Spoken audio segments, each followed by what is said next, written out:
একটা ঘটনা শুধু শুনেন দেখেন। লোকটা জীবনে কোরআন পড়া জানতো না, কোরআন পড়া জানতো না, বৃদ্ধ হয়ে গেছে। ভারতের ঘটনা, দারুল উলুম দেওবন্দের পাশেই একটা দ্বীপ এলাকা, চর এলাকা, চর। মানুষজন নতুন করে বসতি স্থাপন করেছে। এই বসতি করার ভিতরে একজন বৃদ্ধ মানুষ মারা গেছে। এখনো কোনো মসজিদ তাদের মধ্যে তারা এখনো বানাইতে পারে নাই। কোনো মাদ্রাসা নাই, মসজিদ নাই, আলেম নাই, উলামা নাই, ইমাম নাই।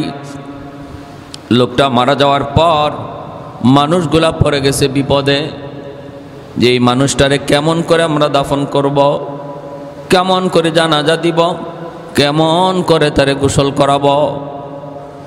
কয় আমরা তো ভালো করে কিছুই বুঝি না, আলেম উলামা কেউ তো নাই। এরপরে দেখে কয় তাহলে একটু মেইন রোডে চলো, আমাদের রাস্তার পাশ দিয়েই তো শহরে যাবে মানুষ, দেখি কোনো একজন মুসলমান অথবা কোনো একজন আলেম পাই কিনা। তারা রাস্তার কিনারায় যায় দাঁড়ালো, দেখে একজন মুত্তাকি পরহেজগার, একজন আল্লাহওয়ালা মানুষ, একদম লেবাস দাঁড়িয়ে একজন মানুষ আসতেছে। কয় ভাই, আমরা বড় বিপদে পড়েছি, এই ভাইটা মারা গেছে, এখন কি করা লাগবে, কেমনে কি করা লাগবে কিছু বুঝি না, কিছু জানি না, একটু সাহায্য যদি আপনি করতেন। মুসলমান লোকটাই কয় ঠিক আছে, অসুবিধা নাই, আমি সাহায্য করতেছি, আপনারা সহযোগিতা করেন। গোসলের ব্যবস্থা হলো, কাফনের ব্যবস্থা হলো, জানাজাও পড়ানো হলো। এরপরে লোকগুলি কয় আপনি যদি একটু কষ্ট করে কবরে রেখে যাইতেন। কয় আমার অফিসের টাইম হয়ে গেছে, ঠিক আছে চলো তাও করি। কবরের মধ্যেও সে রাখলো। এরপরে অফিসের দিকে রওনা দিল। ওরা মাটি চাপা দিতেছে, অফিসে ঢুকবে, পরিচয়পত্র চায়, কিন্তু পরিচয়পত্র পকেট থেকে পড়ে গেছে। কখন? আল্লাহর বান্দার খেয়াল নাই। আমাকে একটু সুযোগ দেন, মনে হয় ওই কবরে পড়ছে, যেই কবরে আমি লাশ রাখছিলাম, বুক পকেট থেকে পরিচয়পত্রটা পড়ে গেছে, আমাকে একটু সুযোগ দেন, আমি নিয়ে আসি। সে গেল, যায় দেখে মানুষজন মাটি চাপা দিয়া মাত্র চলে যাবে। ভাইরে একটু সুযোগ দিবানি, একটু সহযোগিতা সাহায্য করবানি। কয় কি? কয় আমার পরিচয়পত্র আইডি কার্ড কবরের ভিতরে পড়েছে, আমি নিশ্চিত, অতীব জরুরি আমার কার্ডটা একটু দিবানি সুযোগ, আমি মাথার পাশ দিয়ে একটু গর্ত করব, তারপরে পরিচয়পত্রটা নিয়ে আসব। মানুষজন কয় অসুবিধা নাই, আপনি আমাদের এত বড় উপকার করছেন, আমরা কেন আপনার এতটুকু উপকার করব না, আমাদের জন্যই তো এমন হয়েছে। মাথার পাশ দিয়ে যখন গর্ত খনন করলো, কবরের দিকে তাকাতেই দেখে পুরা কবরটা নূরের আলোতে চমকায়, আর এমন এক সুঘ্রাণ, দুনিয়ার কোনো সুঘ্রাণ নয়, পুরা এলাকাটা সুঘ্রাণে মোহিত হয়ে গেল। কবরের ভিতরে ওই আইডি কার্ডটা চমকাইতেছে, আর পুরা কবরটা নূরের আলোতে ঝলমল ঝলমল করে।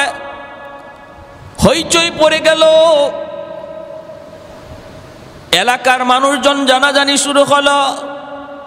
দারুল উলুম দেওবন্দের তখন মুতামিম, দীর্ঘদিনের 30 বছরের মুতামিম হাকিমুল ইসলাম কারি তৈয়ব সাহেব রাহিমাহুল্লাহ, তিনি বলেন আমরাও খবর পাইলাম, সেদিনের ঘটনা বলছি, বেশি আগের নয়। তিনি বলেন আমরাও খবর পাইলাম, আমি নিজে গেলাম দেখতে। আমি যখন ওই কবরের পাশে গেলাম, কবরের পাশে যায় যখন কবরের আলো দেখলাম, আর আমি সুঘ্রাণ পাইলাম,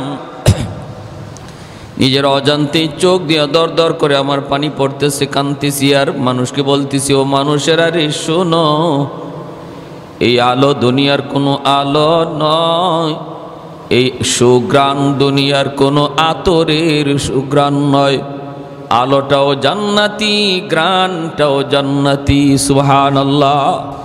সোজা তিনি চলে গেলেন বাড়িতে, যায় মেয়েটাকে জিজ্ঞেস করলেন, তোমার আব্বার আমল কি ছিল একটু বলো, তোমার আব্বার আমল কি ছিল একটু বলো। তখন বলতেছে, উস্তাদজি বড় কোনো আমল মনে পড়ে না, যদ্দূর আমি জানি আমার আব্বা 5 ওয়াক্ত নামাজ ঠিক মতো পড়তেন, আর ফজরের পর মাগরিবের পর দিনে 2 বার কোরআন তেলাওয়াত করতেন। ওই যে তাকের উপরে আল্লাহর মালিকের কালাম, আব্বা ওই কোরআনখানা ওইখান থেকে নামাইতেন, নামায়া তিনি কোরআন নিয়ে বসতেন। ভালো করে পড়া জানতেন না, চেষ্টা করতেন ভালো করে পড়ার, চেষ্টা করতেন ভালো করে পড়ার, এরপর পড়তে জানতেন না। যা পড়তে জানতেন না সেখানে আঙ্গুল ঘোরাইতেন, প্রতি পৃষ্ঠার নিচে নিচে আঙ্গুল ঘোরাইতেন আর বলতেন, মালিক আমি তো তুমি এখানে কি লেখছো পড়া জানি না, অর্থ জানি না, আল্লাহ এটা আমার বড় বদনসিব, আমি মুসলমান হয়ে তোমার কালাম জানলাম না, তুমি কি লিখছো কি কইছো, যেই কোরআনের খাতিরে আমারে তুমি দামি বানাইছো এই কোরআনে কি আছে আমি জানলাম না, আমি বা মানলাম আমি বুঝলাম না, কিন্তু মালিক আমি আঙ্গুল গোড়ায় গোড়া বলে দিলাম, এই লাইনে তুমি যা বলছো সব আমি বিশ্বাস করি, এই লাইনে তুমি যা বলছো সব আমি বিশ্বাস করি। এইভাবে আঙ্গুল গোড়াইতেন আর চোখের পানির ফোঁটা কোরআনের পৃষ্ঠায় পড়ত। এই কথা বলতেই হাকিমুল ইসলাম বলেন, আমি কোরআন খালাসা এখান থেকে নামাইলাম, নামাই আমি কোরআন বের করলাম, যে কোরআনখানা ইনি পড়তেন ওই কোরআনখানা বের করে দেখি কোরআনের প্রতি পৃষ্ঠায় পৃষ্ঠায় লাইনের নিচে নিচে তার আঙ্গুলের দাগ পড়ে গেছে। প্রতিদিন যে আঙ্গুল ঘোরাইতো ওই আঙ্গুলের ছাপ পড়ে গেছে, ছাপ, আর পৃষ্ঠায় পৃষ্ঠায় এখনো চোখের পানির ফুটা লেগে আছে। জোরে কোন সুবহানাল্লাহ। এত দামি, এত সম্মান, এত ইজ্জত আল্লাহ পাক দিলেন একজন মানুষ যে শুধু মহব্বত কইরা, দিল থেকে মহব্বত কইরা সে কোরআনকে কাছে রাখতো, কাছে ডাকতো, কাছে রাখতো। অথচ আজকে আমাদের মধ্যে আগ্রহটাই নেই, এই আগ্রহই নেই। যেখানে নবী বলেছেন নবীরাও এত বড় সুপারিশ করতে পারবে না, কোরআন যত বড় সুপারিশ করবে। যেরকম সুবহানাল্লাহ, লা নাবিয়্যুন ওয়ালা মালাকুন ওয়ালা গায়রুহু। আল্লাহ নবী হাদিসে বলেন, লা মালাকুন, লা নাবিয়্যুন ওয়ালা মালাকুন, লা নাবিয়্যুন কোন নবী, ওয়ালা মালাকুন কোন ফেরেশতা, ওয়ালা গায়রু কেউ না কোরআনের মতো সুপারিশ করতে পারবে। সুবহানাল্লাহ। আর আজকে এই ক্ষেত্রে আমরা অবহেলায়, এই ক্ষেত্রে আমরা অবহেলায়। আহা, আল্লাহর কোরআন ঘরে থাকবে, কোন অবস্থায় দেখা যায় অনেক ঘরে আছে টেলিভিশনের কাভার আছে, কোরআন শরীফের কাভার নেই, বস্তুনি নেই, দুলাবালি পড়তেছে, দুলাবালি পড়তেছে, অবহেলায় কোরআন পড়ে আছে। যে কোরআনের কারণে আল্লাহ এখনো জগৎ টিকায় রাখলেন। জিব্রাইল আমিন বলে, কিয়ামতের আগে আল্লাহ বলবেন, জিব্রাইল তাড়াতাড়ি যাও, কোরআন যতদিন জমিনে থাকবে, কোরআনের হরফ থাকবে, এই জমিন আমি আল্লাহ ধ্বংস করতে পারবো না, কোরআনের হরফগুলি উঠে আনো। কিয়ামতের আগে বাংলাদেশের মুসলমান দেখবে কোরআন আছে, পৃষ্ঠা আছে, হরফ নাই। ভারতের মুসলমানকে জিজ্ঞেস করবে, ওরা বলবে হ্যাঁ আমরাও তো দেখতেছি কোরআনের পৃষ্ঠা আছে, হরফ নাই। আরবে জিজ্ঞেস করবে, ওরাও বলবে কোরআন আছে, হরফ নাই, কোনো লেখা নাই, সাদা পৃষ্ঠা। তখনই উলামায়ে কেরাম বুঝে যাবে দুনিয়ার হায়াত শেষ, দুনিয়ার হায়াত শেষ। তাহলে যেই কোরআনের খাতিরে আমারে আপনারে আল্লাহ বাঁচায় রাখলেন, আমার ঘরে রহমত নাজিল করতেছেন, আমার রিজিকের ব্যবস্থা করতেছেন, আমার সুস্থতার নিয়ামত দিচ্ছেন, এখনো গাছ আমাকে ফুল দেয়, ফল দেয়, এখনো নদী আমাকে মাছ দেয়, এখনো বাতাস আমাকে অক্সিজেন দেয়, এই সব কিছু যার নিয়ামতে, যার উসিলায় আজকে সেই কোরআন আমার কাছে অবহেলিত, অবহেলিত। সব জিনিসের মূল্য করি আমি, কিন্তু কোরআনের মূল্য আমার কাছে কম, নজর কম। এতটুকু যদি আজকে নিয়ত করি যে আমরা আজকে থেকে আজকেই যে খবর নেব কার ঘরে কয়খানি কোরআন আছে, এ কোরআন বের করব, বের করে কোরআন মুছবো, মুচ্ছা তারপরে আমরা টেইলারের কাছে যাব, যাইয়া আল্লাহর কোরআনের একটা কাপড় দিয়া বস্তুনি বানাবো। এই নিয়তটা কারা কারা করতে পারে একটু হাত উঠে দেখান তো আল্লাহকে। আল্লাহ তুমি প্রতিটা হাতকে কবুল করো। যাই আজকেই নিয়ত, মসজিদে বসে ওয়াদা দিছি, আমরা মসজিদে বসে ওয়াদা দিছি আল্লাহর কাছে, আজকে ঘরে যাই আল্লাহর কোরআনকে বের করব, বের করে মুছবো, চুমু খাবো, বুকে লাগাবো। এতদিন যে আমি তার সাথে তার হক নষ্ট করেছি, এতদিন যে আমি তার কলিজায় ব্যথা দিছি, এজন্য পারলে এক ফোঁটা চোখের পানি ফেলাবো। তারপরে আল্লাহর কোরআন লইয়া, কোরআন মুইসা আমরা বস্তুনির ব্যবস্থা আজকেই করব, একটা ঢাকনার ব্যবস্থা করব টেইলারের কাছ থেকে। আর আরেকটা কাজ হলো, নিয়ত করি আমাদের মসজিদে যেহেতু এশার পরে কোরআন শিক্ষার তালিম হয়, একজন উস্তাদ আসছেন কোরআন শিখাইতে। অনুরোধ করব, আল্লাহর কালাম শিকার কোনো বয়স নাই। আমি যদি বৃদ্ধ বয়সেও এই তালেবে এলেমের খাতায় নাম লেখাই, কোরআনের শিক্ষার্থীর খাতায় নাম লেখাই, আল্লাহর দরবারে এই অবস্থায় মরণ হলে একজন তালেবে এলেমের নামে, কোরআন শিক্ষার্থী এই নামে আল্লাহর দরবারে হাজিরা দিব।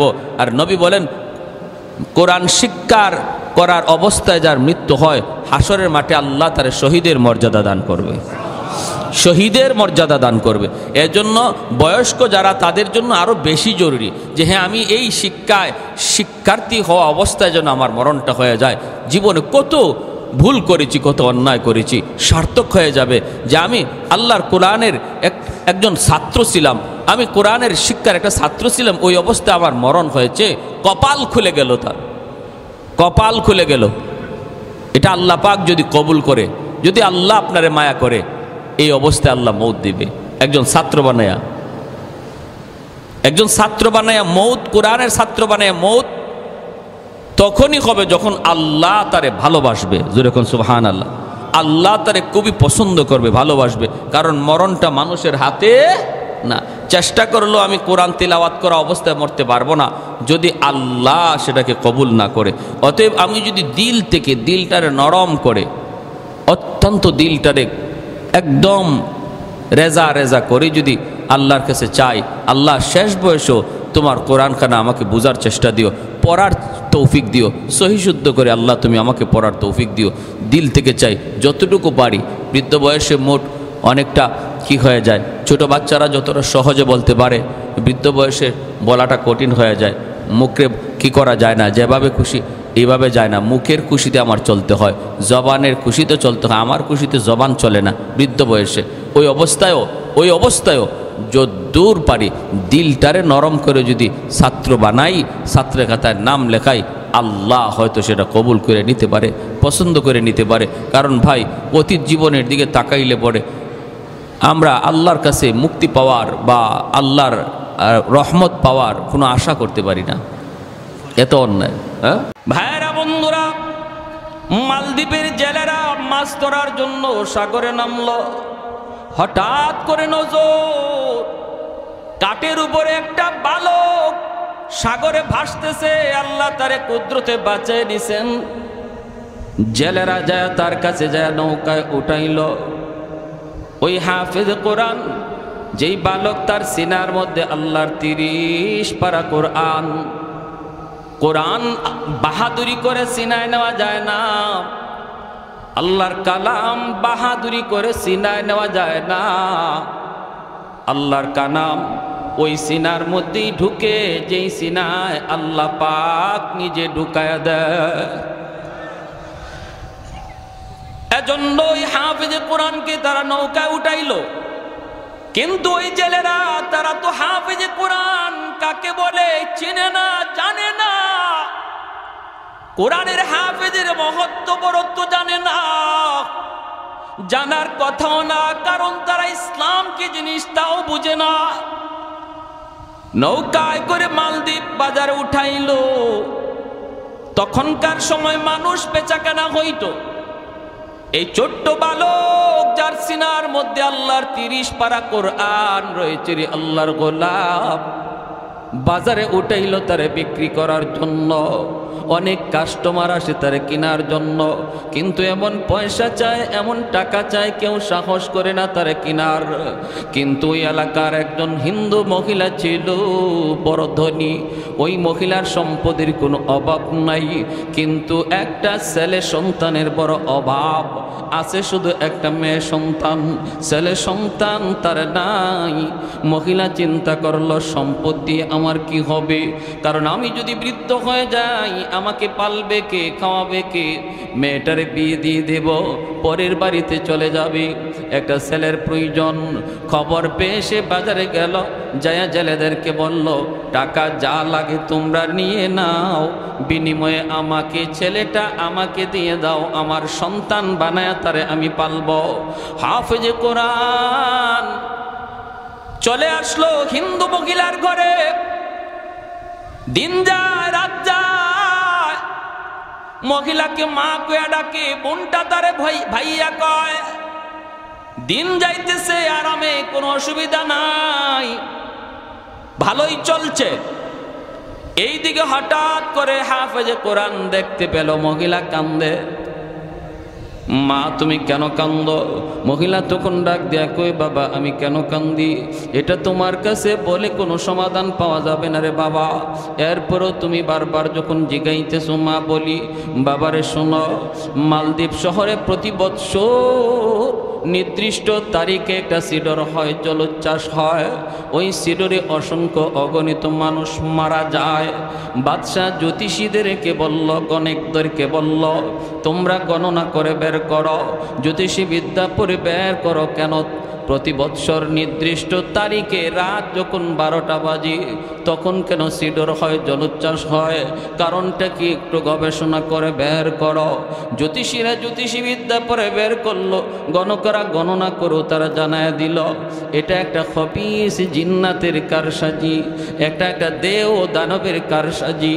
যদি ওই দেও দানবের কাছ থেকে সিডর থেকে বাঁচতে হয় তাহলে নির্দিষ্ট তারিখে সাগরের পারে যে রাম মন্দির, ওই রাম মন্দিরে সুন্দরী কুমারী একটা মেয়েকে রেখে দেওয়া লাগবে, আর ওই মেয়েটাকে ওই খবিস জিন্নাত দেও দানব তারা খেয়ে ফেলবে, হত্যা করে ফেলবে।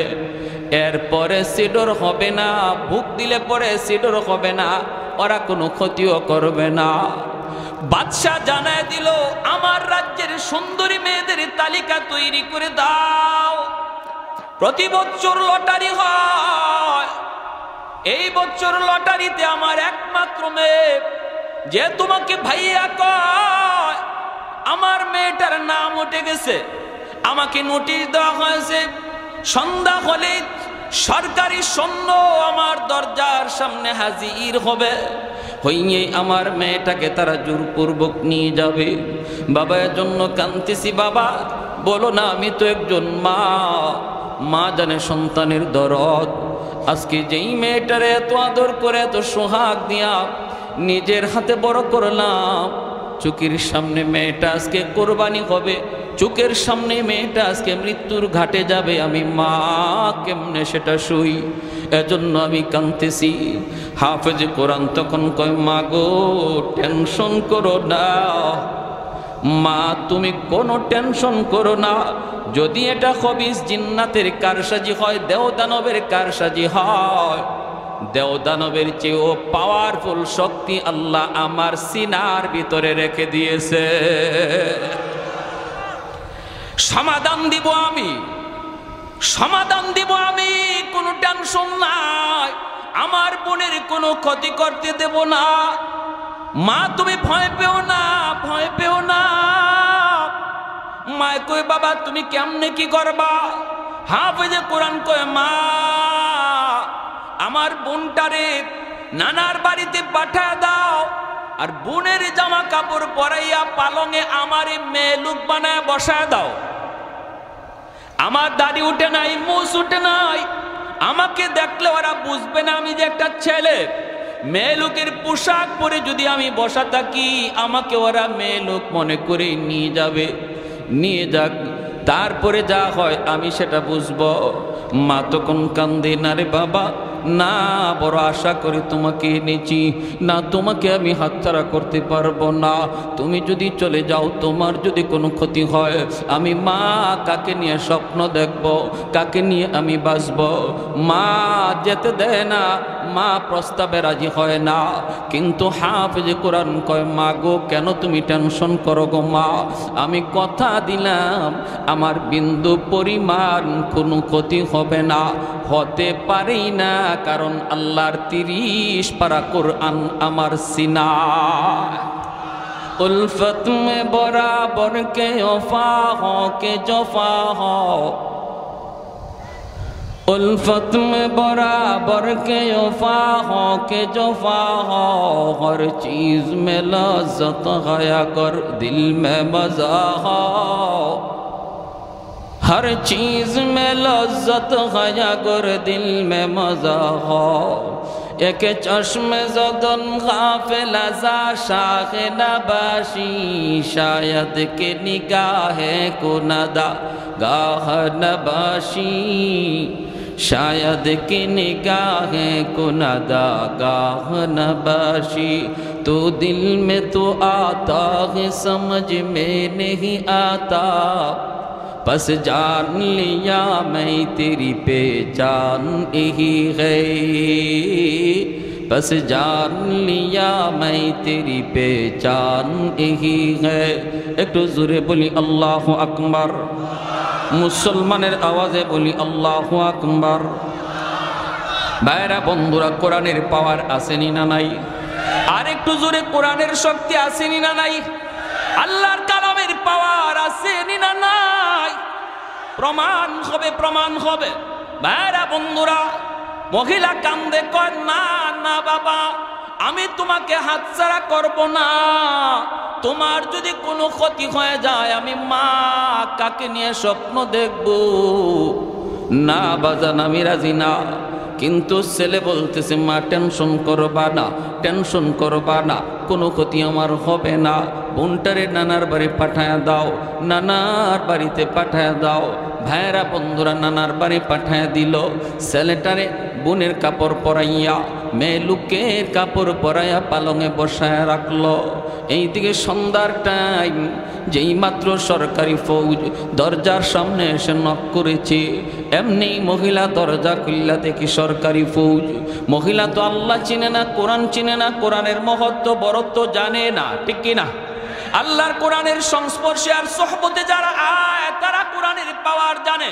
যারা কোরআনের কাছে আয় না, তারা কোরআনের পাওয়ার জানে না, চিনেও না, ঠিক কিনা?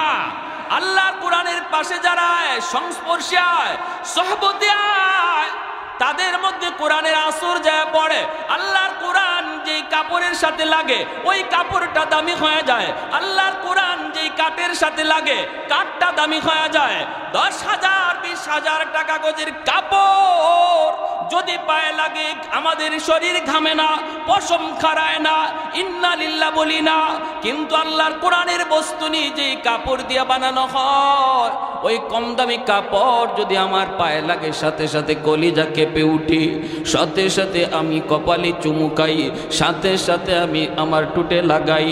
আমার ভাইরা বন্ধুরা, আল্লাহর কোরআনের পাশে যেই আসে, সেই কোরআনের খাতিরে দামি হয়ে যায়। অতএব কোরআনের মধ্যে কি আছে না আছে যদি জানতে হয়, আলেমদের কাছে আসা লাগবে, মাদ্রাসায় আসা যাওয়া করা লাগবে, কোরআন পড়া লাগবে, কোরআন পড়নেওয়ালাদের কাছাকাছি আসা লাগবে, ঠিক কিনা? আলাইকুম বিমুজালাসাতিল উলামা ওয়া ইসতিমাই কালামিল হুকামা ফাইন্নাল্লাহ তাআলা ইউহয়িল কলবাল মাইয়িতা বিনূরিল হিকমা কামা ইউহয়িল আরদাল মাইতাতা বিওয়াবিলিল মাতার। এজন্যই নবী বলেন, উম্মতের দল, ফিতনার জমানায় যদি ঈমান বাঁচাতে চাও, একা একা হাঁটবা না, নিজেরে তুমি বড় কিছু মনে কইরা না। যদি দৌলতে ঈমান ফিতনার জমানায় তোমার বাঁচাইতে হয়, আমি নবী ভবিষ্যৎবাণী করে গেলাম, আমার উম্মতের উলামায়ে কেরামের সাথে মিলে মিশে থাকবা। উলামায়ে কেরামের সাথে যাদের সম্পর্ক থাকবে, নবীর হাদিসের ভাষায় তার ঈমান হেফাজত থাকবে। আর যারা বলবে যে আলেম উলামা লাগবে না, আমি কি কম বুঝি? বাংলায় কোরআন বের হয়ে গেছে, তফসির বাংলায় বের হয়ে গেছে, এখন ইমাম সাহেব কেন লাগবে, মাদ্রাসা কেন লাগবে? বুঝবেন খুব কম দিনের ভিতরেই শয়তান তার দলে নিয়ে যাবে। ভাই, যদি আপনি আলেম উলামার সাথে সম্পর্ক রাখেন, ইমানের ডাকাত যে আপনার লেবাস পরে, ইসলামী লেবাস পরে আসছে আপনার ইমান ডাকাতি করার জন্য, আপনি তারে চিনবেন না। উলামায়ে কেরামের কাছে রাডার আছে, রাডার। ওই রাডার দিয়ে উলামায়ে কেরাম চিনবে সে ইসলামের বন্ধু নাকি দুশ্মন, সে চিনায় দিবে। যখনই আপনারে বলবে এভাবে হয় না, এভাবে করলে হয়, এভাবে নামাজ হয় না, এভাবে পড়লে নামাজ হয়, এভাবে জানাজা হয় না, এভাবে পড়লে জানাজা হয়, এভাবে জুম্মা হয় না, এভাবে পড়লে জুম্মা হয়, যত যা কিছু আপনারে বলবে, কখন বলবে? যখন দেখবে আপনি একা একা হাঁটেন, নিজেরও অনেক বড় পণ্ডিত মনে করেন, নিজেই কোরআন পড়েন, কোনো আলেমের কাছে যান না, তখনই আপনাকে সেই কথাগুলা বলবে। আর যখনই দেখবে আপনার সম্পর্ক ইমাম সাহেবের সাথে, সম্পর্ক মাদ্রাসার সাথে, সম্পর্ক মুফতি মুহাদ্দিসের সাথে, তখন আপনার ধারে কাছেও আসবে না। এটাই আমার নবী বলে গেছে, এই কথাটাই আল্লাহর নবী বলে গেছে। সাবধান, সাবধান, আল্লাহর দোহাই। আপনি বাংলা পড়তেছেন, কোরআন পড়তেছেন, আমি নিষেধ করি না, পড়েন, কিন্তু পড়ার পরেও বোঝাটা বুঝতে হবে একজন আলেমের কাছ থেকে, ঠিক কিনা ভাই? পড়ার পরেও চূড়ান্ত বুঝটা নিতে হবে একজন আলেমের কাছ থেকে, জান্নাওয়ালা আলেমের কাছ থেকে। আজকের সমাজে আমাদের অনেক মুসলমান ভাই এই ব্যাপারে পথভ্রষ্ট হয়ে যাচ্ছে, গোমরা হয়ে যাচ্ছে, আলেমদের সাথে তার অন্তরে বিদ্বেষ জন্ম নিচ্ছে। আমার ভাইরা, বন্ধুরা, হাফেজে কোরআন যতই মহিলাকে বুঝায়, মহিলা তো বুঝ মানতে রাজি না। দরজা খোলার পর যখনই দেখলো সরকারি ফৌজ, সাথে সাথে কয় রাম রাম রাম। আসেনি না? নাই? হ্যাঁ, ভয় পাইলেই কয় রাম রাম রাম। হাফিজ কোরআন মনে মনে কয়, মারে তোমার রামে বাঁচাইতো না, বাঁচাইবে আমার আল্লাহ। ঠিক কি? অবাক কিছু দেখলেই ওরা রাম রাম, অবাক কিছু দেখলেই ভগবান কইতে দেরি করে না। কিন্তু বাইরা, ইসলাম এটা বলে না। বটগাছ কোনোদিন দেবতা হতে পারে না, গঙ্গা কোনোদিন দেবতা হতে পারে না, তুলসী গাছ কোনোদিন দেবতা হতে পারে না, গাভী কোনোদিন দেবতা হতে পারে না। অবাক কিছু দেখলেই যদি খোদা মনে করো, এজন্যই তো 33 কোটি দেবতা হইছে। কাবা শরীফে ছিল মাত্র 360টা দেবতা, এরপরে যা দেখে ইডেরই খোদা কয়, কইতে কইতে 33 কোটি। ঠিক না? উসমান হারুনি আল্লাহর বহুত বড় ওলি, আল্লাহর বহুত বড় ওলি উসমান হারুনি খাজা মঈনুদ্দিন চিশতি রহমতুল্লাহি আলাইহির উস্তাদ। খাদেম নিয়ে রওনা দিয়েছেন, শীতের রাত, অজু করবেন, একটু অজুর পানি গরম করা লাগবে। খাদেমকে বলতেছেন, বাবা দেখতো কোথাও একটু আগুন পাওয়া যায় কি না। খাদেম তালাশ করে করে পেয়ে গেল কিছু আগুন। আগুনের চতুর্দিকে মানুষজন দাঁড়ায় দাঁড়ায় আগুনের পূজা করে আর উলুলুলুলু দেয়। খাদেম যায় বলতেছে, ভাই রে, তোমরা একটু আগুন দিবানি? কয় কেন? কয় উস্তাদের অজুর পানি গরম করব। সাথে সাথে অগ্নি পূজারীর দল, ওদের মাথা গরম হয়ে গেল। কয় কি, আমরা আগুনের পূজা করি, এই আগুন নিয়ে তুমি অজুর পানি গরম করবা? ভাগো মিয়া। কয় দেও না ভাই, একটু আগুন নিলে কি আগুন কমবে নাকি? কয় কমবে কি বাড়বে তা জানি না, তবে আগুন দিমু না। চলে গেলেন, যায় উস্তাদকে বলতেছেন, উস্তাদজি আগুন তো পাইছি, কিন্তু আগুন ওরা দিবে না কেন? কয় ওরা আগুনের পূজা করে। আল্লাহর ওয়ালি উসমান হারুনি কয়, আমাকে নিয়ে যাও। ইনি আসলেন, আইসে ইনি আবার আগুন চাইলেন, দিতে নারাজ। কেন দিবা না? কয় আগুনের পূজা করি। কেন পূজা করো? কয় বাপে করছে, দাদায় করছে। কেন করছে? কয় আগুন মরার পরেই জ্বালাবে না। আগুনের পূজা করলে আগুন মৃত্যুর পর জ্বালাবে না, মায়া করবে, মায়া করবে। আল্লাহর ওলি উসমান হারুনি কয় এত বৎসর যাবত আগুনের পূজা করো, তাহলে একটু যাচাই করে দেখো আগুন তোমাদেরকে মায়া করবে কি করবে না। দুনিয়াতে আঙ্গুলটা আগুনের ভিতর দিয়া দেখো আগুন আঙ্গুল জ্বালায় কি জ্বালায় না। যদি দুনিয়াতে আঙ্গুল না জ্বালায় তাহলে বুঝবা মরণের পরেও জ্বালাবে না। আর যদি দুনিয়াতে আঙ্গুল জ্বালায় বোঝা গেল 60 বছর 70 বছরের পূজা আগুনে তোমাকে রেহাই দিবে না। অগ্নি পূজারীরা কই মৌলবী বুঝছি তুমি আসছো আমাকে আগুনে জ্বালানোর জন্য, আগুনের স্বভাবটাই তো জ্বালানো, আগুনে কিছু দিলেই তো আগুন জ্বালায়, আগুনে কারে না জ্বালায়। উসমান হারুনি কয় কি কইছো তোমরা পাগল আহমক, আগুনের স্বভাবটাই জ্বালানো নয়, আগুন চাইলেই জ্বালাইতে পারে না। আগুনের মালিক যদি আদেশ দেয় তবে আগুনে জ্বালায়, আর যদি মালিক আদেশ না দেয় আগুন জ্বালানোর কোনো ক্ষমতা নাই। যদি আগুন নিজেই জ্বালাইতো তাহলে ইব্রাহিম খলিলুল্লাহকে কেন জ্বালাইল না? আওয়াজ দেয়া বলেন ঠিক কিনা? যদি আগুন চাইলেই জ্বালাইতো মুসা কালিমুল্লাহরে তুর পাহাড়ে কেন জ্বালাইল না? পুরা তুর পাহাড়টা জ্বলে ছাই ছাই হয়ে গেল। আল্লাহ বলতেছে রে আগুন সাবধান, আমার মুসার একটা পশম পর্যন্ত যেন না জ্বলে। সুবহানাল্লাহ, আর একটু জোরে সুবহানাল্লাহ। ওই অগ্নি পূজারীরা কই মৌলবী ইব্রাহিম বুঝি না, মুসা বুঝি না, তুমি কিছু পারবা কিনা বলো, তুমি কিছু পারবা কিনা বলো। উসমান হারুনি বলে তাহলে তোমরা বুঝি দেখতে চাও? হ দেখতে চাই। এই কথা বলতে আল্লাহর ওলি উসমান হারুনি ছোট্ট একটা বাবু পাশে দাঁড়ায় রইছে, ওদেরই ছেলে। এই ছোট্ট বাচ্চাটারে কোলে লইয়া আল্লাহু আকবার বইলা একটা লাফ দিয়া আগুনের ভিতরে চলে গেলে। এখন তো শুরু হইছে Ram Ram Ram Ram Ram, high high high, মৌলবী মরছে মরুক, জ্বলছে জ্বলুক, আমাদের বাচ্চাটার কি দোষ ছিল? হঠাৎ করে আগুনের ভিতর ওরা তাকায় তাকায় দেখি আল্লাহু আকবার, ঘটনা কি? মৌলবী যে বাচ্চাটারে নিয়ে আগুনের ভিতরে ঢুকলো, আগুন তাদের চারপাশ দিয়ে দাও দাও করে জ্বলে, কিন্তু আগুন তাদের গায়ে লাগে না। বাচ্চাটারে নিয়ে উসমান হারুনি আগুনের ভিতরে তিনি আদর করতেছেন, চুমু খাইতেছেন, মায়া করতেছেন। এই দৃশ্যগুলি ওরা আগুনের বাহির থেকে দেখলো। এরপরেই আল্লাহর ওলি উসমান হারুনি আবারও আল্লাহু আকবার বলে বাচ্চা নিয়ে আগুন থেকে বের হয়ে আসলেন। এইবার অগ্নি পূজারীরা কয়ে বুঝছি হায় হায় হায়, এতদিন যাবৎ আমরা কার পূজা করি? আগুন তো ভগবান না, ভগবান তো হলো যে আগুনে ফরছে অথচ আগুন জ্বালাইছে না। বুঝছেন?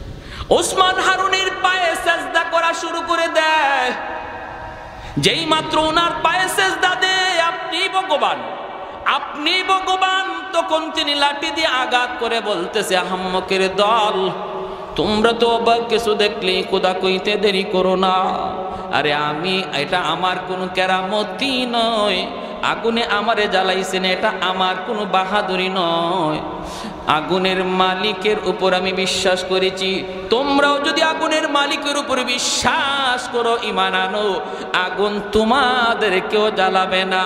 সাথে সাথে ওরা কালেমা পড়ে মুসলমান হয়ে যায়। मैं तालिब मौला हूँ मेरे इश्क निराला, मैं तालिब मौला हूँ मेरे इश्क निराला, है जुमला जहाँ जिनके तजल्ली से उजाला, है जुमला जहाँ जिनके तजल्ली से उजाला, मदरुद जहाँ गैर खुदा यार नदारम, जुजियात खुदा ही चदिगर कार नदारम, जुजियात खुदा ही चदिगर कार नदारम। একটু জোরে বলি আল্লাহু আকবার। এজন্যই মহিলা যেই মাত্র রাম রাম কয়ে হাফেজে কোরআন কয়ে মা নীরব, চুপ থাকো। সরকারি ফৌজগুলি ভিতরে ঢুকছে, ডুইকা ওরা দরজার দিকে তাকাইছে, খাটের উপরে বসা আছে এত সুন্দরী একটা মেয়ে। বলুন তো আপনারা মেয়ে না ছেলে? চেহারার মধ্যে মোছ নাই, দাড়ি নাই, কম বয়সে হাফেজে কোরআন বাংলাদেশে আসেনি না নাই? শুধু আছে তা নয়, বিশ্ব মানচিত্রে যে কয়জন বাংলাদেশের নাম দুনিয়া জুড়ে উজালা করেছে সবাই কম বয়সের, এখনো দাড়ি মুস্তাদের উঠে নাই, ঠিক কিনা? বাংলাদেশের নাম সুনাম যারা বয়ে আনলু তারাই হলো কোরআনের পাখি, এদেশের সম্পদ, ঠিক কিনা? দুর্ভাগ্য দুর্ভাগ্য আমাদের কপাল পুরলো, যাদের খাতিরে দেশ বাংলার জমিনে মানচিত্রে পরিচিত হলো, আজকে তাদের কদর আমাদের সমাজে আর দেশে হয় না। আহা ভাইরা আমার, ওরাই নিজেরাই কয় হায় হায় এত সুন্দর মেয়ে, এত সুন্দর মেয়ে তো কোনোদিন দেখি নাই, হায় রে এত সুন্দর মেয়েটারে আজকে আমরা বলি দিব। সুন্দর তো হবেই, কারণ দেশ হলো নবীর দেশ, নবীর দেশে যার জন্ম, চেহারা তো সুন্দর হবেই। নিয়ে যাইতেছে নিয়ে যাইতেছে নিয়ে যাইতেছে হাফেজে কোরআন। ভাইয়েরা বন্ধুরা, ওই যখন রাম মন্দিরে যায় রেখে দিল, মন্দিরে ঢুকার পরেই সে মেয়ে লোকের পোশাক খুলে ফেলবো, লুকায় এসে তার নিজের পোশাক নিয়ে নিল, যায় নামাজটাও নিয়ে নিল। মন্দিরে ঢুকেই হাফেজে কোরআন যায় নামাজ বিছাইয়া আল্লাহর কুদরতি কদমে সেজদায় পড়ে গেল। জানালা দিয়া তাকায়, রাত যখন 12টা বাজবে, সরকারের পক্ষ থেকে পাগলা ঘন্টা বাজানো হবে, সিগন্যাল দেওয়া হবে, সিডুর হওয়ার সময় হয়ে গেছে, সবাই সতর্ক হয়ে যাও। যেই মাত্র 12টা বেজে গেল, হাফেজে কোরআন তাকায় দেখলো, ওই যে সাগর থেকে দেখা যায় বিশাল আকারে পানি উপরে উঠতেছে, পানির উপরে আবার আগুন দেখা যায়। সাথে সাথে সে আল্লাহর কোরআনের সূরা ইয়াসিন তিলাওয়াত শুরু করে দেয়। তিলাওয়াত শুরু করে আর কয়, মালিক আজকে প্রমাণ হবে দেওদানবের পাওয়ার বেশি নাকি তোমার কোরআনের পাওয়ার বেশি। আজকে প্রমাণ হবে সিডরের পাওয়ার বেশি নাকি তোমার কোরআনের সূরা ইয়াসিনের পাওয়ার বেশি। বাইরা বন্ধুরা, যেই মাত্র পানিটা আসতেছে দানবের রূপ ধারণ করে, সাথে সাথে সূরা ইয়াসিন পড়ে সে একটা ফু দিল। ফু দেওয়া মাত্রই আল্লাহ পাক রব্বুল আলামিন ওই সূরা ইয়াসিনকে অ্যাটম বোমার মতো শক্তিশালী বানায়া পাহাড়ের মতো উঁচু হওয়া পানির মোকাবেলায় আল্লাহ পাঠায় দিলেন। আল্লাহু আকবার, জোরে বলেন। পানির মোকাবেলায় আল্লাহ পাক পাঠায় দিলেন। ভাইরা বন্ধুরা, আল্লাহর কালামের আসর আসেনি না নাই? আল্লাহর কালামের আয়াতের আসর আসেনি না নাই? বিবারিয়ার হুজুর রাহিমাহুল্লাহ, ফখরে বাঙ্গাল রাহিমাহুল্লাহ, ওনাকে একদিন এক নাস্তিক কয়, হুজুর মানুষে আই আপনাদেরকে কয়, হুজুর একটু ফু দেন, ফু দেন, ফু দেন। এই যে ফু দেন, একটা বাতাস ছাড়লেন, এটা কি হইল? এভাবে মানুষদেরকে আপনারা ধোঁকা দিয়ে আর কতদিন চলবেন? ওইটা ওই বর্তমান নাস্তিকদের সাথে মিল আসেনি না নাই? হ্যাঁ, জান্নাত জাহান্নাম কোত্থেকে আসলো? জান্নাত জাহান্নাম তো হইব কিয়ামত আর পরে। হুজুরে যে মেরাজের ওয়াজ করতে গিয়ে জান্নাত জাহান্নামের কথা বললো, জান্নাত জাহান্নাম তো আল্লাহ বানাইছে ওই না, নাউজুবিল্লাহ। কর কেমন পণ্ডিতের পণ্ডিত বুঝেন। আবার কয়, হুজুর মেরাজে গেছেন, এই সময় আপনি এই কি পাইলেন কোত্থেকে? এই সময় তো কোরআনই নাজিল হয় নাই। কেমন পণ্ডিত, কোরআন কখন নাজিল হইছে এটাই জানে না, আর আসছে একজন মুফতি সাহেবের, একজন মুহাদ্দিস সাহেবের ভুল ধরার জন্য। এই নাস্তিকও কয়, হুজুর এই মানুষ একটু পানি ভরা চায়, আর আপনারা পানি ফু দেন অথবা গায়ে ফু দেন, এই যে একটা বাতাস দিলেন, এই ধোঁকাবাজি করে আর কতদিন চলবে? নাউজুবিল্লাহ, জোরে কর। হুজুর বলতেছে আমি কোরআনে আয়াত পুরে ফু দেই, এতে কিছু হয় কি হয় না এটা তোমার বুঝে আসে না। হয় না, এটা একটা বাতাস, তো ফু দিলেন বাতাস, এটা কি হবে? আল্লাহর ওলি ফখরে বাঙ্গাল রহমতুল্লাহ আলাইহি বলেন, তুমি বুঝবা কেমন করে? তুমি তো একটা জারজ সন্তান, তোমার তো বাপেরই ঠিক নেই। যে এই কথা বলছেন হের চেহারা লাল হইয়া বডি ফুলে গেছে, হাত পা গুছাইতেছে, হুজুরে এখনই ধরবে। মৌলবী এত বড় কথা আমারে বলছো, পুরা বডি ফুলে গেছে গুসায়, চেহারা লাল হয়ে গেছে, মানুষজন জমা হয়ে গেছে। মানুষ কয় রাখ রাখ রাখ, কি হয়েছে? কি হয়েছে কয় না। মৌলবী আমরা কইল কি? হুজুর কি কইছেন? হুজুর কয় আমি তারে কইছি হে একটা জারজ সন্তান, একটা হারামজাদা, ওর বাপের ঠিক নেই। মানুষে কয় হুজুর আপনি অত বড় একজন হুজুর, হুজুর এই গালিটা কেমনে দিলেন? হুজুর বলতেছে হাইসা হাইসা হুজুরে কয় আমি যে তারে গালি দিছি মূলত গালি না, আমি তারে জবাব দিছি, জবাব। সে যা জানতে চাইছে ওটা জানাইছি। কেমন? হে জানতে চাইছে যে আমরা যে কোরআনের আয়াত পড়ে ফু দেই, এই ফুতে কি হয়? ফু তো একটা বাতাস, এই বাতাসে তো কিছু হওয়ার কথা না, আমরা নাকি এরকম ফু ফা দিয়া ধোঁকাবাজি করি। এটা বুঝাইছে তারে। কেমনে বুঝাইছেন? বুঝো না তোমরাও? আমি যে ওরে হারামজাদা বলছি, এটা একটা বাতাস ছাড়ছি, বাতাস। কি ছাড়ছি? ভালো করে বুঝছেন? তারে কি মারছি? না।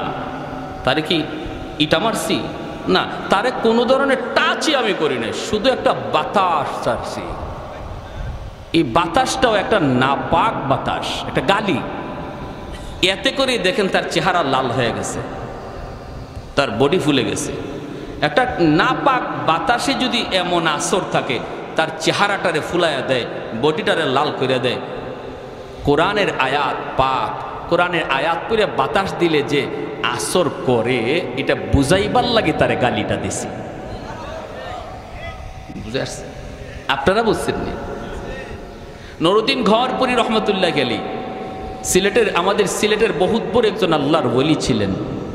হুজুরের শনি মঙ্গলবারে ফু দিতেন, পানি ফোড়া দিতেন, পানি ফোড়া। তো মানুষজন এরকম পানি নিয়ে যাইত। তো হুজুর অনেক ব্যস্ত থাকতেন, এজন্য মাঝে মাঝে করতেন কি, মাদ্রাসার সামনে একটা পুকুর ছিল, হুজুরে ওই পুকুরের মধ্যে ফু দিয়া চলে যেতেন, আর মানুষকে বলতেন তোমরা পুকুর থেকে পানি নিয়ে যাও। তো হুজুরে পুকুরে ফু দিয়া চলে গেছেন, মানুষের পুকুর থেকে ওই বোতল ভরে ভরে পানি নিয়ে যাইতো, কাজ হয়ে যেত।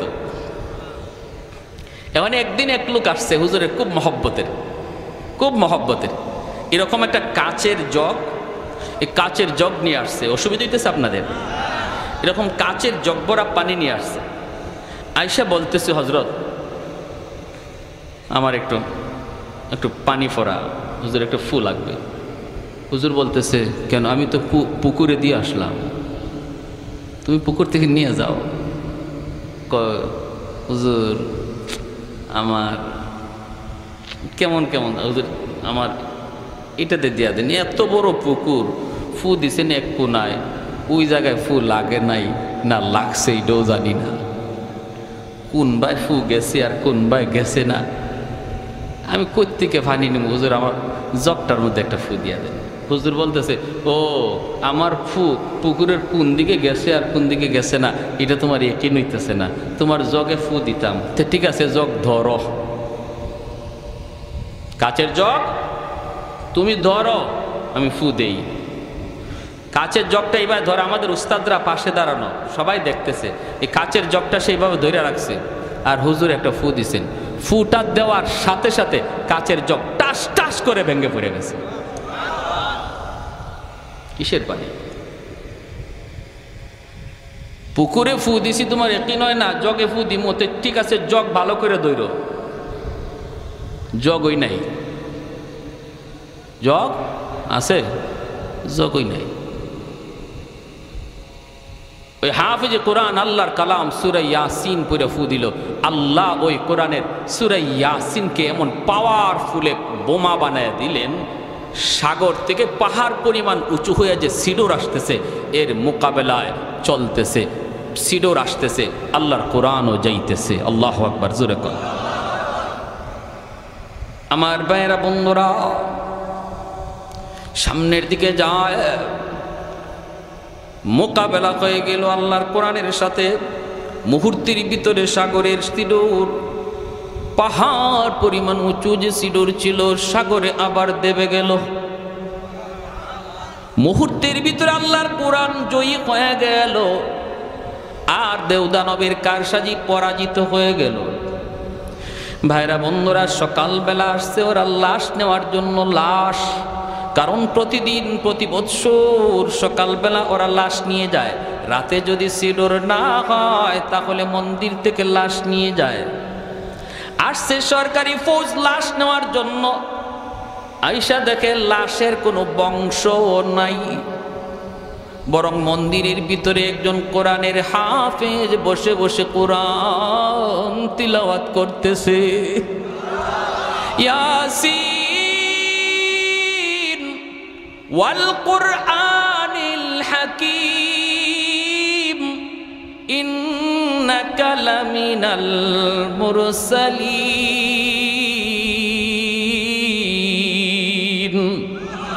আল্লাহর কোরআন পড়তেছে। সরকারি ফৌজরা ইসা কয়ে, কি রে বেটা তুমি এখানে কি করো? লাশ কোথায়? হাফেজ সাহেব কয়ে, লাশ কোথায় পাইবা? লাশ কোত্থেকে আসবে? কয়ে, কেন? গতকাল যেই মেয়েটাকে আমরা রেখে গেলাম, এই মেয়েটার লাশ নেওয়ার জন্য এসেছি। হাফেজ সাহেব কয়ে, মেয়ে তোমরা আনো নাই, আমারই তোমরা আনছ। ফৌজরা কয়ে, কও কি তুমি? বলে, হ্যাঁ, আমাকে তোমরা নিয়ে আসছো। আমার বোনকে নানার বাড়ি পাঠা দিছি। যারে তোমরা মনে করো মেয়ে, সে তো নানার বাড়িতে পিঠা খায়। আর আমি তো আমার বোনের জামা কাপড় পরে বসেছিলাম। আমাকে মেয়ে লোক মনে করে তোমরা নিয়ে আসছো। কই, তাহলে সিডোর যে হলো না, তুমি যে মরলা না, ঘটনা কি? হাফেজ সাহেব কয়ে, তোমরা কি মনে করো গো? তোমরা তো আল্লাহকে চেনো না, আল্লাহর কালাম কত পাওয়ারফুল তাও জানো না। ওই যে সিডোর তোমরা দেখো, দেওদানবের পাওয়ার তোমরা দেখো, এর চেয়ে হাজার লক্ষ গুণ পাওয়ার আল্লাহ আমার সিনার ভিতরে জমা রাখছে।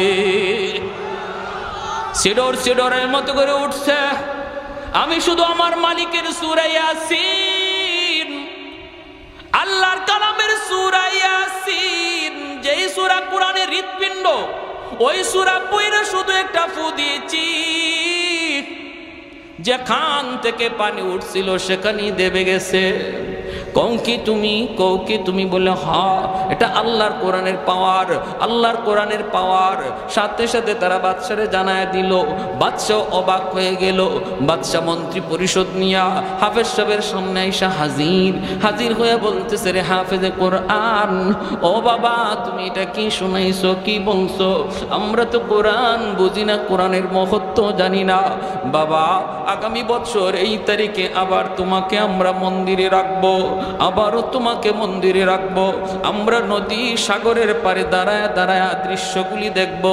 নিজের চোখে আমি দেখবো রে বাবা, নিজের চোখে দেখবো আল্লাহর কোরআনের পাওয়ার, নিজের চোখে দেখব। যদি এমনই হয়, আমি বাদশাহ কথা দিলাম, জনগণ সহ একদিনে কালেমা পড়ে মুসলমান হয়ে যাব। আমার ভাইরা বন্ধুরা, পরের বছর হাফেজে কোরআনকে আবার মন্দিরে রেখে দেওয়া হয়। নির্ধারিত তারিখে রাত যখন 12টা বাজে, মন্ত্রী পরিষদ লয়া বাদশাহ সাগরের পারে দাঁড়ানো। ঠিকই সিডোর উঠতেছে, আল্লাহর কালাম পইরা হাফেজে কোরআন মন্দির থেকে ফু দিছে।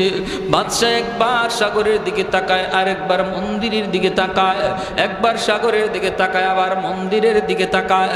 হঠাৎ করে দেখে মন্দির থেকে পাওয়ারফুল একটা আগুনের লোক্কা সাগরের দিকে যাইতেছে। যেই পানিটা এত উঁচা হয়ে উঠলো, ওই পানিতে যায় আঘাত করা মাত্রই পানি আবার সাগরে দেবে গেল। বাদশার সাথে সাথে এসে বলতেছে, রে বাবা, হাত বাড়ায় দে, এতদিন পর্যন্ত অন্ধকার ধর্মে ছিলাম, সত্য ধর্মের সন্ধান পাই নাই, আল্লাহর কোরআন চিনি নাই, কোরআন চিনি নাই, কোরআনের মালিককেও চিনি নাই। আজকে তোমার হাতে হাত রেখে মন্ত্রী পরিষদ সহ কালেমা পড়ে মুসলমান হলাম। একদিনে মালদ্বীপের সমস্ত জনগণ একজন হাফেজ কোরআনের হাতে হাত রেখে সবাই কালেমা পড়ে মুসলমান হয়ে যায়। ইসলামের এত বড় অবদান কোরআনওয়ালাদের, হাফেজ কোরআনদের।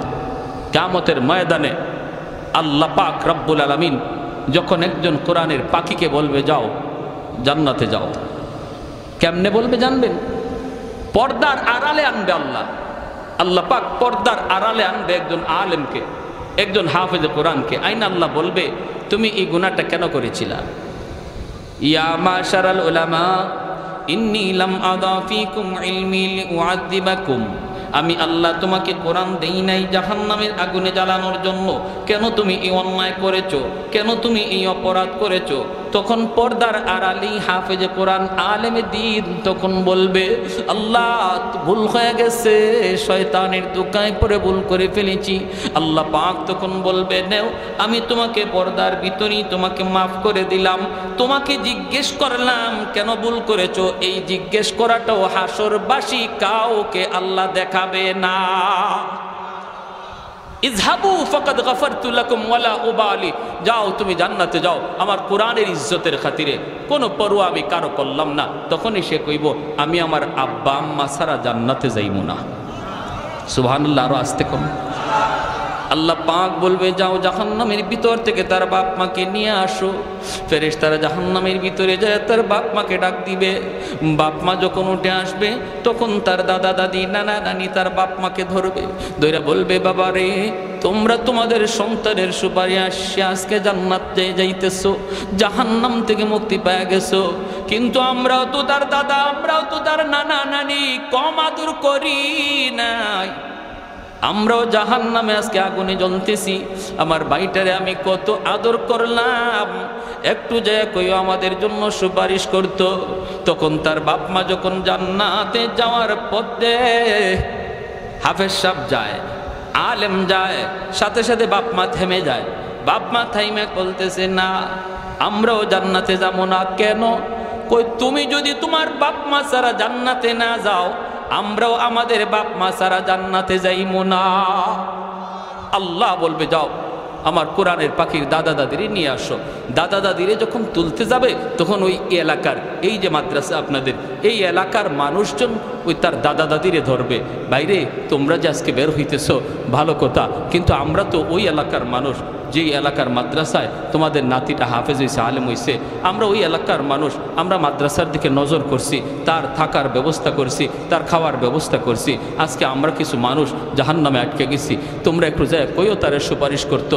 তখন এই দাদা দাদি আইসা যখন এই মানুষগুলার কথা শোনাবে, কোরআনের হাফেজ আলেমে দ্বীন বলবে আল্লাহ ওই মানুষগুলার সাহায্য না পেলে আমি তোমার কোরআন সিনায় নিতে পারতাম না। আল্লাহ তারা আমার থাকার জায়গা করে দিছে, আমার খাওয়ার ব্যবস্থা করে দিছে, আল্লাহ আমি তাদেরকে সাথে চাই। তখন আল্লাহ ফেরেশতাদেরকে বলবে ওই মানুষগুলাকে জাহান্নাম থেকে আইনা দুইটা সারিতে দাঁড় করাও, আর মাঝখান দিয়ে আমার কোরআনের পাখিরে সারো, দেখি আমি আল্লাহ তারে কতজনে চিনে আর সে কতজনকে চিনে। তখন মাঝখান দিয়ে সারা মাত্রই প্রত্যেকে তারে চিনবে। একজনে বলবে হুজুর আপনি আমারে চিনছেন, আনাল্লাযী সাকাইতুকা মা, আমি আপনাকে একদিন এক গ্লাস পানি পান করাইছিলাম, মায়ার নবী হাদিসে এইভাবেই বলছেন। আরেকজনে বলবে হুজুর আপনি আমাকে চিনছেন, আনাল্লাযী ওয়াহাবতু লাকা ওযুআ, আমি আপনাকে একদিন এক বদনা ওযুর পানি দিছিলাম।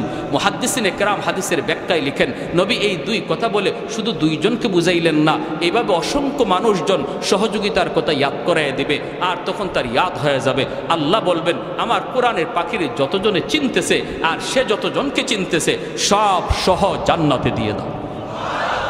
জোরে কোন সুবহানাল্লাহ। প্যারে হাজিরিন, তাহলে বলুন মাদ্রাসার সহযোগিতা করলে লাভ আসেনি না নাই?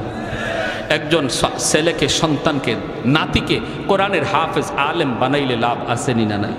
হ্যাঁ, 10 জন মার্কামারা জাহান্নামীরে একজন হাফেজ সুপারিশ করে জান্নাতে নিয়ে যাবে। মা বাবা, দাদা দাদি, নানা নানি, শ্বশুর শাশুড়ি, আরেকজন হইল যেই বাড়ির সে খাইয়া হাফেজ সাহেব হইছে, অথবা যিনি তারে সারা বছর খাওয়াইয়া হাফেজে কোরআন বানাইছে, ওই বাড়ির লদিং মাস্টার নেই। এই কথাটা আল্লামা কাশ্মীরি রহমতুল্লাহ আলাইহি তার কিতাবে হাদিসের ব্যাখ্যায় লিখছেন। অনেক মুহাদ্দিসিন কেরাম লিখছেন যে মা বাবা দাদা দাদি নানা নানি শ্বশুর শাশুড়ির সাথে ওই দুজন মানুষও যাবে যারা তারে হাফেজ বানাইছে খাওয়ায়া। প্যারে হাজিরিন, আল্লাহর জান্নাতে হাজারো কোটি মানুষও যদি আল্লাহ পাক জান্নাতে দিয়া দেয়, তবু আল্লাহর জান্নাতের কোনো কমতি হবে না। বরযাত্রী যেভাবে বরের সাথে ঢুকে, এইভাবে মানুষজন আলেমের সাথে জান্নাতে ঢুকবে। সুবহানাল্লাহ। এজন্য পিয়ারে হাজিরিন, লম্বা কোনো কথা না, আমরা অনেক কথা শুনছি শুরু থেকে নিয়ে। আপনাদের এই এলাকার মাদ্রাসা, এই মাদ্রাসা আপনাদের এলাকার জন্য রহমত, আপনাদের জন্য রহমত। মাদ্রাসার একজন ছাত্রকে খাওয়াবো বা মাদ্রাসার একজন উস্তাদকে খাওয়াবো, এটা মনে না করি যে আমি তারে খাওয়াইতেছি, বরং আল্লাহর কোরআন বলে তার উসিলায় আল্লাহ আপনারে খাওয়াইতেছে। মাদ্রাসার একজন ছাত্রের উসিলায় আল্লাহ আমারে খাওয়াইতেছে, আমি তারে খাওয়াইতেছি না। ওয়ানুনাজ্জিলু মিনাল কুরআন মা হুয়া শিফাউন ওয়া রাহমা ওয়া রাহমাতুল লিল মুমিনিন। কোরআন রহমত, মাদ্রাসা রহমত, হাফেজ কোরআন রহমত। যেই ঘরে একজন হাফেজ খায়, এই ঘরে রহমত নাজিল হয়। তার খাতিরে আল্লাহ সবাইরে খাওয়ায়। আর হাজিরিন, এজন্য ছোট ছোট বাচ্চাগুলিকে কদর করি। দেখতেছি আমরা ছোট্ট বাচ্চা, কিন্তু আল্লাহর নবী বলেছেন তার কদর কি পরিমাণ। আসমানের ফেরেশতারা দেখতেছে তার কদর কি পরিমাণ। আমি দেখতেছি ছোট বাচ্চা। এজন্য মাদ্রাসার ছোট বাচ্চাগুলিকে নাম ধরে না বলবো, মৌলভী সাহেব বলবো, মিয়া সাহেব বলবো, তারা একটা সুন্দর নাম ধরে ডাকবো। আর বাচ্চা মানুষ দোষ হবেই, ভুল হবেই, দুষ্টামি করবেই। কারণ শয়তান সবচেয়ে বেশি সময় দেয় একজন মাদ্রাসার ছাত্রের পিছনে। কারণ তার জীবনের সবচেয়ে বড় সফলতা, শয়তানি জীবনে সবচেয়ে বড় সফলতা যদি একজন মাদ্রাসার ছাত্ররে মাদ্রাসার লাইন থেকে আউট করতে পারে। কলেজের ছাত্রের পিছনে শয়তান এত সময় দিবে না, স্কুলের ছাত্রের পিছনে শয়তান এত সময় দিবে না যত সময় দিবে একজন মাদ্রাসার ছাত্রের পিছনে। এজন্য কিছু দুষ্টামি হবেই, কিছু দুষ্টামি করবেই। এগুলো আমরা মায়ার নজরে দেখব, ঠিক কিনা? যদি কোনো দৃষ্টিকটুর কোনো বিষয় আমরা দেখি যার দ্বারা মাদ্রাসার বদনাম হতে পারে, তখন সেটা চায়ের দোকানের সমালোচনা না করে আমরা মাদ্রাসায় এসে যেটা সমাধান হয় এভাবে আমরা বিষয়টা আলোচনা করব। আমি যদি চার দোকানে মাদ্রাসার বদনাম করি, আর আমার বদনাম শুনে একজন মানুষ যদি তার ছেলেকে মাদ্রাসায় ভর্তি করা থেকে বিরত হয়ে যায়, যে মাদ্রাসায় যদি এমনই হয়, পোলারে নিয়ত করছিলাম মাদ্রাসায় পড়াবো আর পড়াবো না, আপনার কথার কারণে যদি একজন বাবা তার সন্তানকে মাদ্রাসায় দেওয়া থেকে ফিরাইয়া নিয়ে নেয়, কিয়ামতের ময়দানে আল্লাহর দরবারে আপনার মতো এত বড় আসামি আর কেউ হবে না, এত বড় আসামি আর কেউ হবে না। এজন্য মাদ্রাসার মহব্বত দিলের ভিতরে তারই আছে যে ছাত্রদেরকে মহব্বত করে, উস্তাদদেরকে ভালোবাসে, মাদ্রাসার প্রতিটা ইটকে ভালোবাসে। যদি কোনো দোষ দেখে সেটা সমাজের মানুষের কাছে সেটা সমালোচনা না করে, অফিসে এসে উস্তাদের কানে কানে সেটাকে শুধরানোর নিয়তে বলে দেয়, বোঝা গেল তার দিলের ভিতরে সত্যিকার অর্থেই মাদ্রাসার মহব্বত রয়েছে। আল্লাহ আমাদের সবাইকে এই বিষয়গুলো বুঝার এবং মানার তৌফিক আল্লাহ সবাইকে দান করুন। পরিশেষে এই মাদ্রাসাকে আল্লাহ কবুল করুন, মাদ্রাসার ছাত্র উস্তাদ সবাইকে আল্লাহ কবুল করুন, মাদ্রাসার কমিটি সহ যারা মাদ্রাসার সহযোগিতা এলাকাবাসী সবাইকে আল্লাহ মাদ্রাসার খাতিরে কবুল করুন। সবাই বলি আমিন।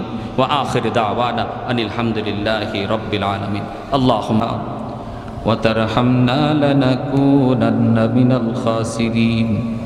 রব্বিরহামহুমা কামা রব্বায়ানি সগীরা। রব্বিরহামহুমা কামা রব্বায়ানা সগীরা। রব্বুল আলামিন কুদরতি নজরে, মায়ার নজরে একটু তাকায় দেখো গো আল্লাহ, তোমার কতিপয় বান্দারা বসে বসে গভীর রাত পর্যন্ত কোরআনের কথা, আয় আল্লাহ তোমার নবীর কথা, তোমার নবীর নায়েব রাসূলদের কথা শুনতেছে। আমলখানা যদি পছন্দনীয় হয়, এর উসিলায় আমাদের জীবনের সব গুনাহ খাতাগুলি মাফ করিয়া দাও। আল্লাহ যারা হাত বাড়াইছি মালিক, জানি না কার জানি আদরের মা দুনিয়ায় নাই, কার জানি আদরের বাবা দুনিয়ায় নাই।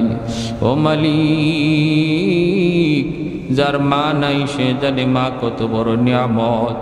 যাদের মা আছে ঘরে গিয়া আম্মা কইয়া ডাক দেয়, আমার মতো যার মা নাই, মাসকে মাস বছরকে বছর চলে যায়, মা কইয়া ডাক দিতে পারি না। আয় মাওলাই কারীম, এখনো সন্তান যখন বাড়িতে আসার খবর দেয়, দুঃখিনী মা সারা রাত দরজার পাশে দাঁড়ায়া দাঁড়ায়া সন্তানের অপেক্ষা করে। যতক্ষণ পর্যন্ত সন্তান ঘরে না আসে মা ঘুমায় না। এমনও মা যারা আমরা হারাইছি গো আল্লাহ, মেহেরবানি করে সন্তানের হাতের দিকে তাকাইয়া মার কবরখানাকে জান্নাতের বাগান বানায় দাও। হে আল্লাহ, আদরের বাবা, যে বাবা বাড়ি বানায় দিয়া গেল, মাথার উপরে লাইট জ্বলে, ফ্যান ঘুরে, বাবা যেই করে শুয়ে আছে, আলো নাই বাতাস নাই। আল্লাহ, মা বাবার কবরে জান্নাতি বিছানা বিছায় দিও, মা বাবার কবরে জান্নাতি আলো বাতাসের ব্যবস্থা করে দিও। এই মাদ্রাসার ডাইনে বামে সামনে পিছনে যত মুর্দে গান কবর দেশে শায়িত, আল্লাহ প্রত্যেকের কবরকে মাদ্রাসার খাতিরে তুমি জান্নাতের টুকরা বানায় দিও। আয় মাওলায়ে কারীম, আদরের দাদা দাদি, নানা নানি, শ্বশুর শাশুড়ি, বিবি বাচ্চা, ভাই বোন, আল্লাহ প্রত্যেকের কবরকে জান্নাতের বাগান বানায় দিও। আয় আল্লাহ, যারা জীবিত আছে হায়াতে বরকত দিয়া দিও, বিশেষ করে আমাদের বিবি বাচ্চার হায়াতে বরকত দিও। আল্লাহ, সন্তানগুলিকে নেককার দিনদার নামাজি সন্তান বানাও। এই মাদ্রাসায় যে বাচ্চাগুলি মা বাবা দূর দূরান্ত থেকে এখানে কোরআনের মহব্বতে দিয়ে দিছে, অনেক মাদ্রাসায় লইখা দেখি ছোট ছোট বাচ্চা, এই বাচ্চাগুলি এই বয়সে মার কোলে ঘুমাইতো, এই বাচ্চাগুলি বাবার কোলে ঘুমাইতো, মা তাদেরকে গোসল করায় দিত, খানা খাওয়ায় দিত, বিছানা বিছায় দিত। আজকে ওই বাচ্চাগুলি নিজের খানা নিজে উঠায়, নিজের বিছানা নিজে বিছায়, মালিক নিজের গোসল নিজে করে। মা ভালো খানা খাইতে পারে না, চোখের পানি জড়ায় জড়ায় মায় কাঁদে। বাবা ভালো খানা খাইতে বসলে খাইতে পারে না, চোখের পানির ফুটা পড়ে। আমার বাচ্চাটা জানি মাদ্রাসায় কি খাইতেছে, কেমনে ঘুমাইতেছে। ও মালিক, যেই সকল বাপ মা দিনের জন্য এত বড় কুরবানি করছে গো আল্লাহ, তাদের সন্তানগুলিকে তুমি কোরআনের হাফিজ বানাও, তাদের সন্তানগুলিকে তুমি হাফিজ কোরআন বানাও, আলেমে দ্বীন বানাও। আয় আল্লাহ, বাপ মার মনের আশা পূরণ করে দাও। আয় আল্লাহ, এলাকার ঘরে ঘরে তুমি কোরআনের হাফিজ কবুল করে নাও। আয় আল্লাহ, ঘরে ঘরে কোরআনের হাফিজ কবুল করে নাও। এলাকার প্রতিটা মানুষকে মাদ্রাসার মুআফিক বানায় দাও, মাদ্রাসার প্রতি মহব্বত রাখার তৌফিক দাও। আয় মাওলায়ে করিম, যত হাজত গাইবি খাজানা থেকে পুরা ফরমাও। আয় আল্লাহ, আয় আল্লাহ, মাদ্রাসার কমিটিতে যারা আছে, সহযোগিতায় যারা আছে, আল্লাহ প্রত্যেকের এই মেহনতকে নাজাতের উসিলা বানায় দাও। আয় মাওলায়ে করিম, আয় আল্লাহ, ছাত্র উস্তাদ সবাইকে কবুল করো। আয় মাওলা, যারা অসুস্থ আছে আমাদের মধ্যে আল্লাহ সুস্থতার নিয়ামত দান করো। আমার মা বোনদেরকে মাফ করো, আমার যুবক ভাইদেরকে মসজিদমুখী বানাও। আল্লাহ, জমানার ফিতনা ফাসাদ থেকে মুসলিম যুব সমাজকে হেফাজত করো। আয় মাওলায়ে করিম, আমাদের দেশের উপরে রহম করো। আয় আল্লাহ, সব ধরনের ষড়যন্ত্র থেকে আমাদের দেশকে রক্ষা করো। আল্লাহ, বিশ্ব শান্তি ফিরায় দাও, যাবতীয় অশান্তি তুমি দূর করে দাও, হিংসা বিদ্বেষ দূর করে দাও, আমাদের পরস্পরে মিল মহব্বত বাড়ায় দাও। ওয়াসাল্লাল্লাহু তাআলা আলা খাইরি খালকিহি মুহাম্মাদিন ওয়া আলিহি ওয়া আসহাবিহি আজমাইন। আমিন আমিন বিরহমাতিকা ইয়া আরহামার রাহিমিন।